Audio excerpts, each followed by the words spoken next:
qui a pour but d'effectuer l'état des lieux de la mode entre l'Europe et l'Afrique. Et pour ce faire, je vais appeler Madame Essima Devia, qui est productrice et chargée d'affaires, pour présenter ce panel.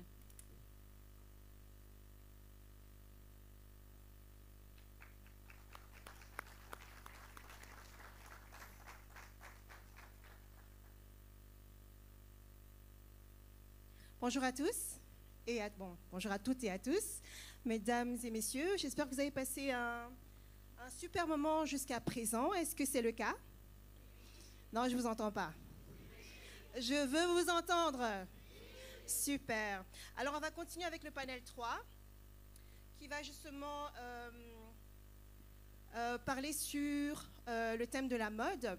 Et pour cela, je vais inviter les 3 personnes assez spéciales avec qui nous allons discuter. Donc, donnez-moi juste quelques secondes. Alors, j'appelle Madame Belle Christine, fondatrice de Kwayo Management, une agence de mannequins.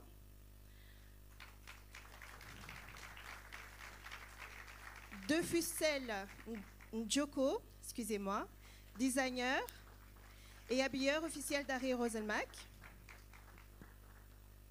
Et nous avons également Lamine Sow, styliste et tailleur basé à Bruxelles et à Paris. Et avant de commencer, j'aimerais que vous puissiez vous joindre à moi pour féliciter les personnes qui ont fait que nous soyons là aujourd'hui.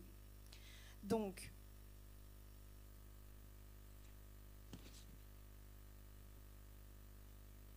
Monsieur Alain Thiba,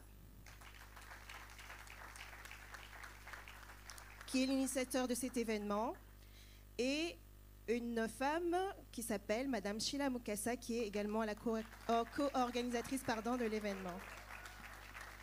Un grand bravo à eux et également merci pour cette belle opportunité. Alors, déjà, je tiens à vous féliciter parce que je sais que le travail que vous avez abattu jusqu'à présent est un travail énorme. Donc, merci de faire ce que vous faites parce que c'est vraiment important. Et on parle aujourd'hui de la mode. Mais avant de vraiment entrer dans le vif du sujet, j'aimerais que vous puissiez prendre quelques secondes pour vous présenter pour les personnes qui ne vous connaissent pas encore. Oui, honneur aux dames.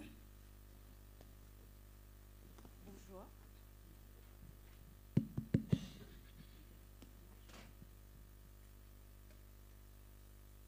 Bonjour, ou plutôt bonsoir à toutes et à tous. Je suis Christine Bell, directrice de l'agence de management Kwayo Model, basée en Côte d'Ivoire et styliste, propriétaire d'une marque de chemise homme qui s'appelle Christine Bell, dont une marque éponyme. Kwayo Management, c'est une agence qui fait dans le coaching des personnes, donc qui fait coaching, c'est vraiment différent de relooking, parce que le coaching, c'est plutôt mettre en valeur ce qu'on aime, les vêtements qu'on aime, notre vestiaire par nous-mêmes. Moi, je vous aide à mettre ça en valeur. Et Kwayo Management, la deuxième partie, c'est une agence de mannequins qui est vraiment un peu spéciale, parce que moi, ça a été plus dans l'éducation. Trouver dénicher de jeunes hommes et de jeunes femmes qui avaient le potentiel d'être mannequins, les former et en faire de super mannequins dans la zone, pourquoi pas les exporter sur le marché européen. Donc voilà.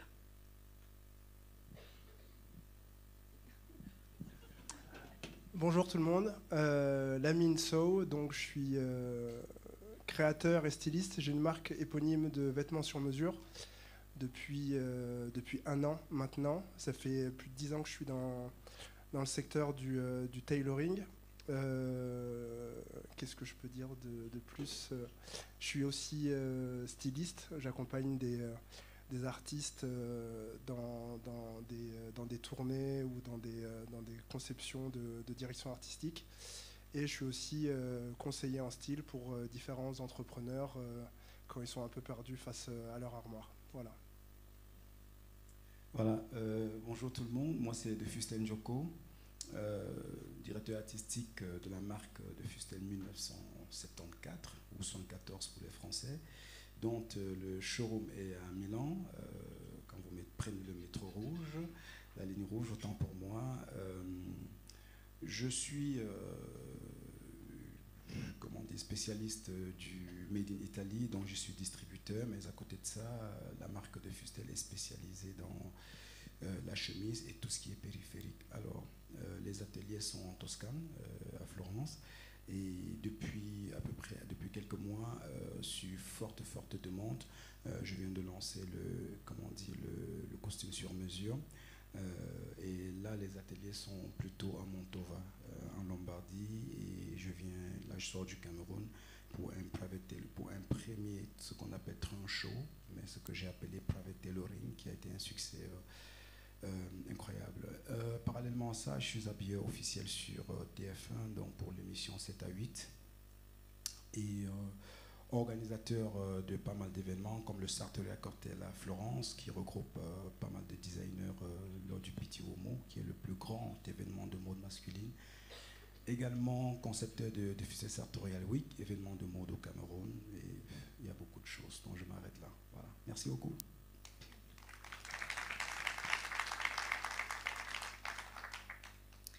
Alors, nous allons discuter sur le thème l'état des lieux de la mode entre l'Europe et l'Afrique. Et j'ai une première question qui est, en fait, c'est lié à un article que j'ai lu du magazine Le Monde. Et dans cet article, on dit « Trop d'Européens pensent que la mode africaine se résume au wax ». Et je vais même ajouter que certains Africains pensent également que notre mode se limite au wax. Pourtant, nous avons des tissus nobles, comme le Bogolan, le Kenté, le Ndop ou le Togo, pour ne citer que ces tissus-là. Mais que pensez-vous justement de cette phrase-là, de cette idée-là? Pour ma part, je dirais que c'est tout à fait normal que les Européens et même une bonne partie de l'Afrique le pensent, parce que c'est une question déjà d'éducation. On grandit en voyant autour de nous tout le monde porter du wax, donc on s'identifie à ça, et après quand tu veux sortir de ces côtes, on te dit mais il faut porter du tissu wax pour être une Africaine. Et après, oui, on ne communique pas sur les autres tissus, on a l'impression que c'est vraiment des tissus limite, comment dire, culturels, pour les fêtes culturelles, comme le Ndop par exemple au Cameroun, on s'est dit non, c'est juste pour le peuple bamléké, pour leur événement traditionnel. C'est toute une manière de communiquer dessus. Il faudrait qu'on communique en faisant comprendre aux autres que oui, quand on parle de tissu africain, le wax déjà n'est pas un tissu africain. C'est pas notre identité. On se l'est approprié, c'est vrai, mais on devrait cesser de le revendiquer. Donc c'est pour ça que je dis, c'est d'abord une question d'éducation. Il faudrait revoir l'éducation dès la base, la manière de communiquer, de transmettre aux générations futures, parce que l'ancienne génération, c'est un peu, on va dire, c'est un peu mort. Voilà. Il faut surtout, je pense, déconstruire les cases dans lesquelles on nous met en tant que créateur, et les opportunités qu'on a quand on crée. Je pense qu'il y a beaucoup de gens qui attendent qu'on utilise cette typologie de tissu ou de matière quand on crée, quand on est africain. Et je trouve que le terme mode africaine est un peu abstrait, en fait, parce qu'on ne parle pas de mode américaine en joignant les deux continents. On parle d'influence ? On parle de créateurs, tout simplement. On ne cherche pas à savoir si Olivier Roustin est européen. On ne parle pas de mode européenne. Du coup, c'est dommage, je trouve, aussi d'essentialiser un continent aussi riche et avec une diversité, qu'on prenne la mode au Maghreb ou la mode en Afrique du Sud en passant par l'Afrique subsaharienne. On est sur des points avec des identités fortes, des recherches stylistiques fortes. Du coup, la question de départ, même, je pense que c'est qu'un journaliste, je pense, blanc et européen qui peut la poser. Parce que qu'est-ce que la mode africaine? En fait, ça veut rien dire. C'est comme quand des fois j'entends des gens donner des cours de danse africaine. Je ne suis pas sûr qu'on danse de la même manière le dombolo ou le mbalar de la même manière. Donc je pense que la question de départ est un peu faussée. Pour ma part, je dirais que oui, justement, c'est vraiment un problème de communication. Enfin, on doit fortement communiquer sur le fait qu'il il faut dissocier quelque chose qui n'a rien d'africain, mais qui l'est devenu, d'accord, à force de porter, à force pour certains de revendiquer, sans, comme Christine le dit, sans savoir qu'à la base, nous n'y avons rien à voir. Il faut vraiment clairement communiquer là-dessus et ne pas avoir peur de revendiquer qui nous sommes en fait. Moi, j'ai souvent l'habitude, dans toutes les conférences ou les talks auxquels j'ai la chance de participer, de prêcher par des exemples très très concrets. Moi, je me rappelle quand j'ai commencé dans la mode en Italie, il y a plus d'une dizaine d'années, un très bon ami à moi, parce que chaque fois que je devais faire un post, je signais en hashtag, je mettais Afrique, je mettais Cameroun et je mettais Baham. C'est mon village. C'est pas loin du village de Francis Ngannou. D'ailleurs, pour la petite histoire. D'ailleurs, pour la petite histoire, quand j'y vivais et que je chassais, j'étais un très, très grand chasseur avec mon cousin. Parfois, on attaquait le gibier chez moi et on allait le récupérer à Bâtier chez Francis. Voilà, donc... Bon, Francis, si jamais tu vois cette vidéo... Mais le sait. Et chaque fois, je signais avec ces hashtags-là. Et cet ami m'a dit, pourquoi tu mets BAM? Tu mets ton village, mais c'est un problème, ça va te freiner, ça va te fermer des portes. Voilà, il y a ce problème. Je lui ai dit non, je dois m'assumer tel que je suis, tel que je veux me présenter aux gens tel que je suis. Ils vont me prendre comme ça ou pas du tout. Et la deuxième chose, c'est quand je suis allé à New York pour l'écriture d'un livre, We Are Dandy, de Elegant Gentleman et Around the World. C'est un livre qui regroupe les 50 personnalités qui sont considérées comme les plus influentes du vestiaire masculin. C'est les Américains qui en sont auteurs. Alors on a fait une première partie à Florence, une deuxième partie à Bruxelles. Mais quand on a fini la partie de Bruxelles, normalement le sujet était clos, en fait, c'était clos.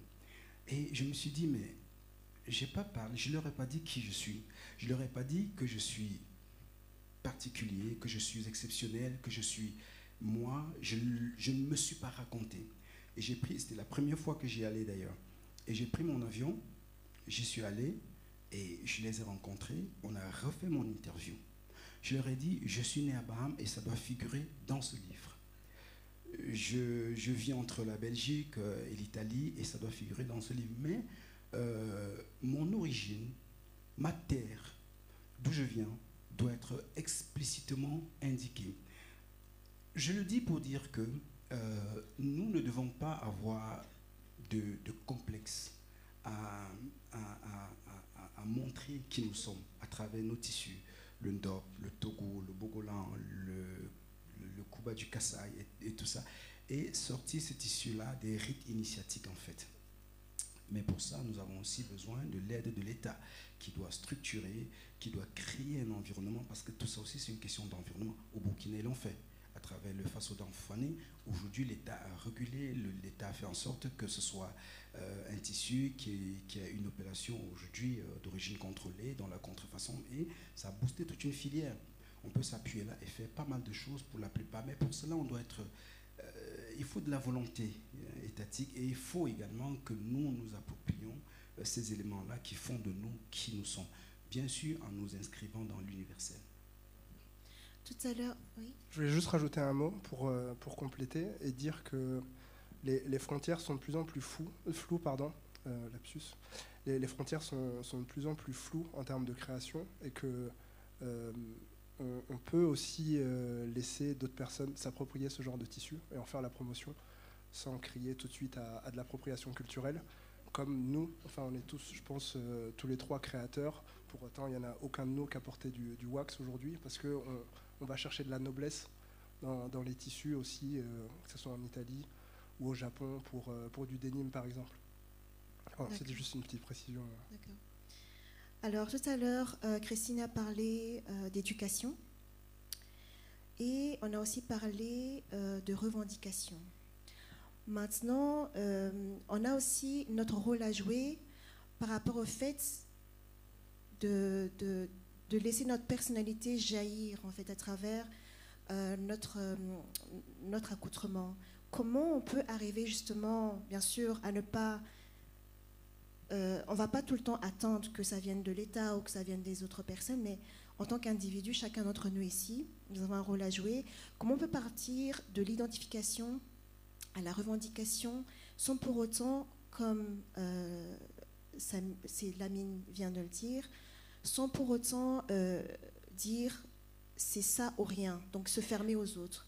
On veut être nous-mêmes.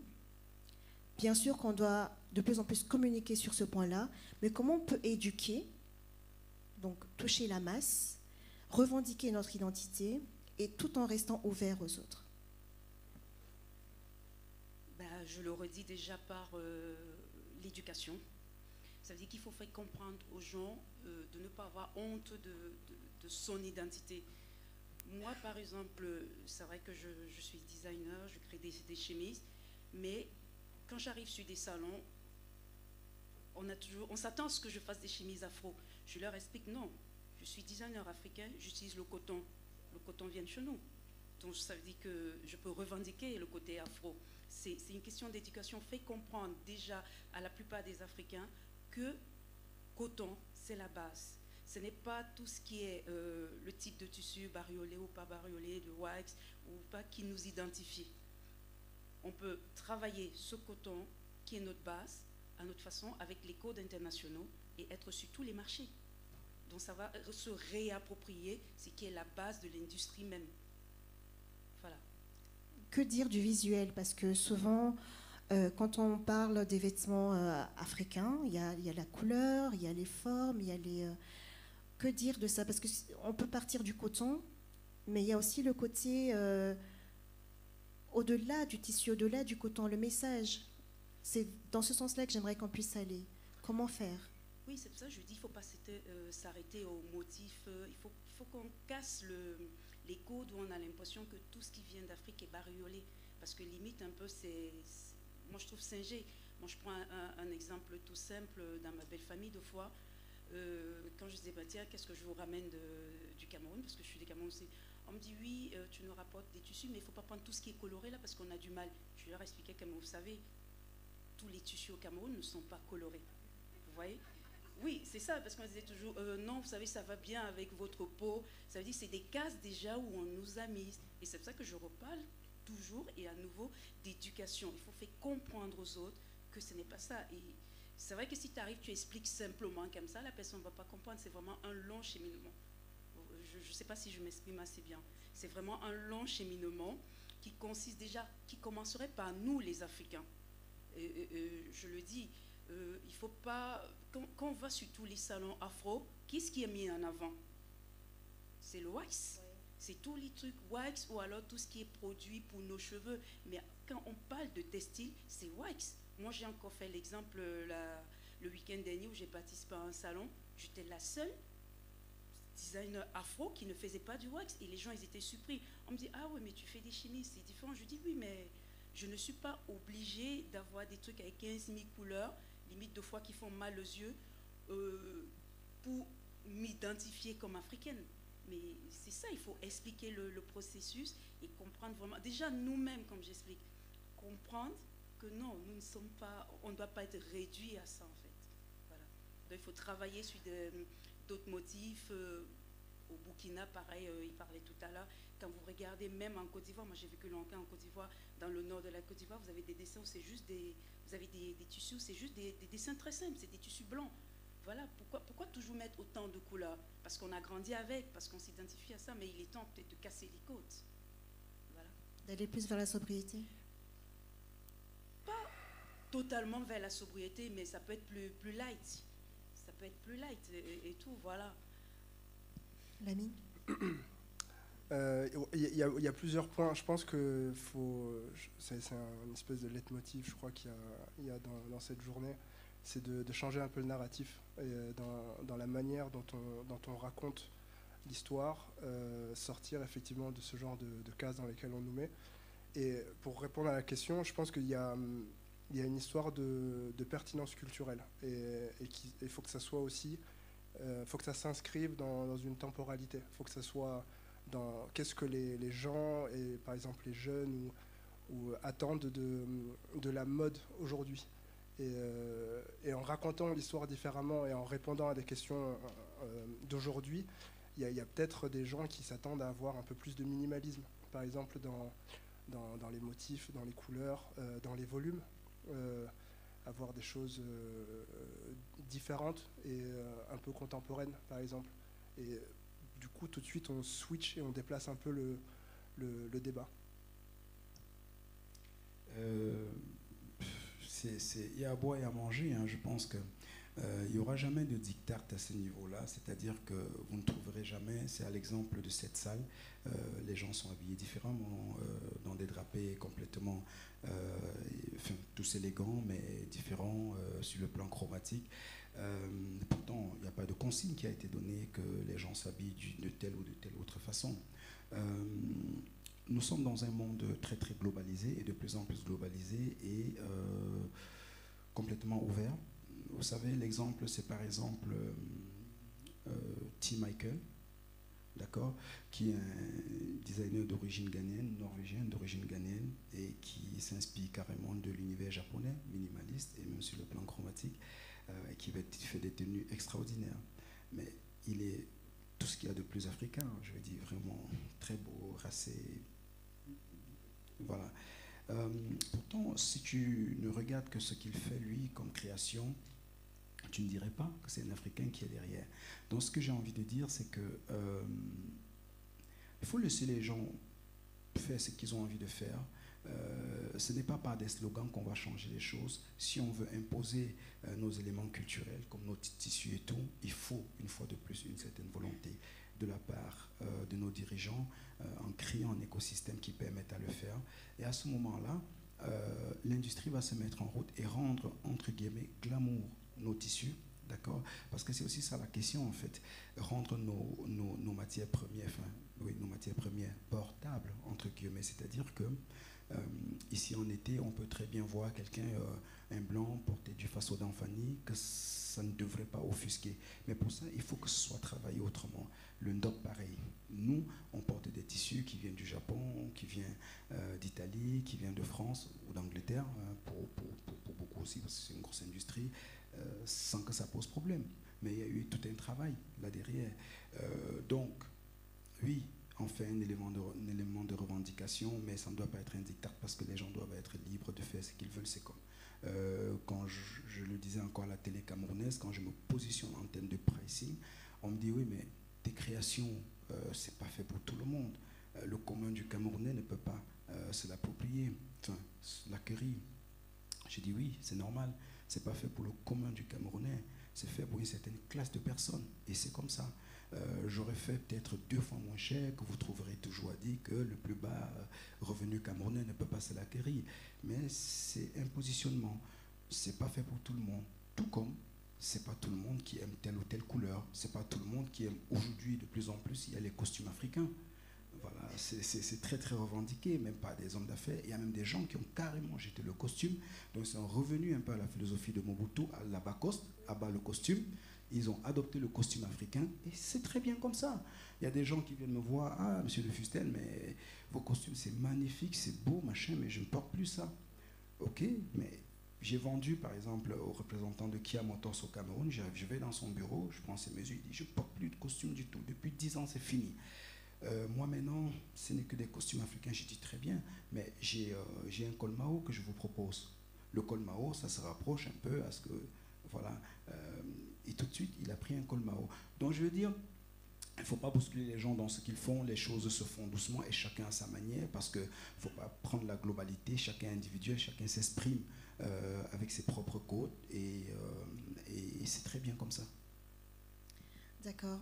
Alors, nous allons tendre tout doucement vers la fin de notre discussion. Et j'ai encore une question pour vous. Comment voyez-vous l'avenir de l'industrie de la mode africaine et vers quoi tendons-nous aujourd'hui? Donc, comment voyez-vous l'avenir de l'industrie de la mode, je vais enlever africaine, et vers quoi tendons-nous? Moi, je vais retenir la première question, c'est-à-dire la mode africaine. Quelle est l'avenir? Oh là là. Oui, non, pas de souci. Mais en fait, j'ai envie d'être optimiste, en fait. Mais il faut que les Africains le soient également, et volontaires.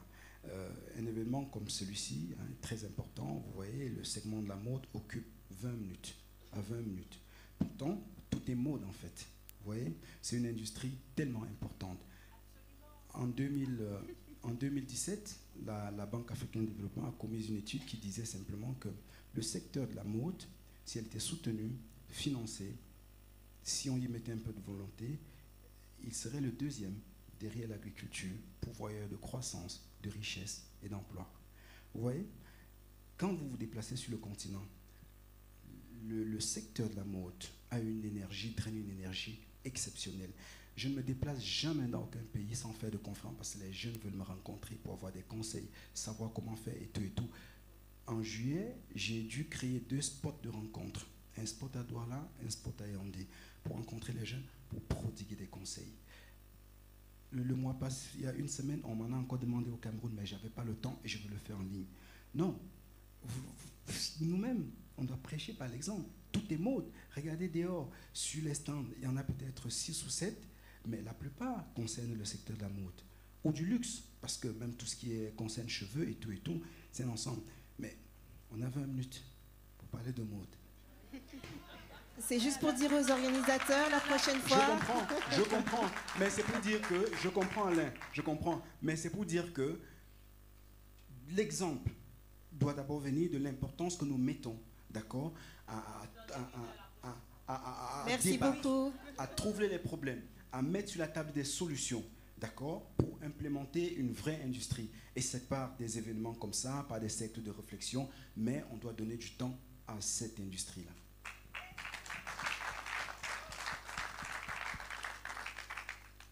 Pour ma part, je vais finir en disant que le secteur de la mode africaine, je reviens dessus aussi, est très porteur, mais ça ne pourrait être vraiment le cas que si nous tous, vous et moi, sommes consommateurs de ça en fait. Parce que c'est vrai qu'on a tendance deux fois à minimiser le travail des designers, des stylistes africains. Quand tu rentres dans une boutique, ou c'est une boutique tenue par un occidental, on ne discute pas le prix. Quand c'est un designer africain, c'est « Ah, tu peux baisser, ah, s'il te plaît, ah ». Non, il faut que ce soit porteur. Et il faut consommer africain. Consommer africain ne veut pas dire automatiquement consommer du wax, mais consommer le travail fait par les stylistes et designers africains pour encourager aussi toutes les personnes de ce secteur. Et ce que Christine vient de dire est très important parce que nous devons vraiment être conscients de notre pouvoir d'achat. Nous avons un pouvoir. Là où nous mettons notre argent, nous devons le faire de manière consciente. Et je sais que par rapport à notre communauté, nous avons tendance à toujours aller vers les autres, mais il serait temps de faire les choses aussi autrement. Pensez d'abord à nous peut-être, investir plutôt dans nos commerces, investir dans nos créateurs, dans nos porteurs de projets avant d'aller vers les autres. Ça ne veut pas dire qu'on est contre les autres, mais on peut aussi décider de se choisir d'abord. L'ami. Je vais répondre aux 2 questions, enfin pour la mode, enfin pour la mode en Afrique et la mode tout court. Je pense qu'on est un peu à une période charnière où les indicateurs où on voit qu'il y a du potentiel en Afrique, c'est un peu de prendre la température auprès des grandes maisons. Je pense à un exemple récent, enfin hormis tous les défilés qu'il y a eu en Afrique au cours de ces derniers mois, il y a eu un défilé Chanel à Dakar qui mettait en valeur du coup les petites mains. Et on ne se rend pas compte effectivement que derrière l'agriculture, je pense qu'il y a un nombre hallucinant de tailleurs de qualité qui sont très très forts en technique. Donc je pense que ça se joue là en ce moment. Je pense que ça se joue maintenant. Et il y a vraiment un énorme potentiel en Afrique. Il faut juste que des transformations numériques, par exemple, se fassent. Parce qu'il y a un rapport de l'UNESCO qui est sorti où je pense que la digitalisation de la mode sera aussi importante avec des théories type le saut de grenouille, qu'aujourd'hui il n'y a rien, mais que demain il y aura des marketplaces où on pourra acheter des créateurs africains, j'espère d'abord. Et ensuite du Lanvin, Balenciaga et autres Gucci qu'on Pour ne pas faire de pub. Voilà, j'en ai cité 3. J'en ai cité 3 pour qu'il n'y ait pas de publicité. Voilà, c'est un peu. Moi, je suis aussi optimiste. Je pense que comme Fustel, je fais des voyages un peu itinérants et du coup je prends le pouls, que ce soit au Sénégal, au Maghreb, au Cameroun. Il y a de l'envie, il y a de la demande. Et pour finir, je vais peut-être dire que la mode cette année, l'année passée, c'était 1,5 trillion de dollars dans le monde entier. 1,5 trillion de dollars dans le monde entier, et l'Afrique avait 31 milliards de dollars. Donc c'est très peu. Le potentiel chez nous est énormissime, énormissime. Vous ne pouvez pas vous imaginer. Vous ne pouvez pas vous imaginer. Et je vais profiter pour dire quelque chose à l'égard d'un homme qui est très discret, qui est le directeur adjoint du cabinet civil de la République du Cameroun, qui m'a reçu au mois de juillet et qui a décidé, qui m'a dit vraiment, ça c'est ses mots, qui a décidé que la marque de Fustel sera la marque désormais portée à la présidente du Cameroun. Et le mois passé, et ce mois-ci... Félicitations. On va clôturer. On va justement clôturer. Merci. Et il m'a reçu il y a une semaine, justement 2 semaines, pour justement, il a convoqué, appelé le directeur du cabinet civil. Et là, ils ont passé des commandes chez moi. Et en disant, justement, nous, on doit, au cœur du pouvoir, on doit imposer nos propres créateurs, nos propres designers. Et ça, c'est des gestes à saluer et il faut le dire. Merci. Merci à vous. Alors, Christine, Lamine de Fustel, je vous remercie pour ce moment d'échange très, très constructif. Et, cher public, je vous dis merci pour votre attention. Et j'espère que nous allons continuer avec de si beaux panélistes. Donc, je laisse la parole à la présentatrice.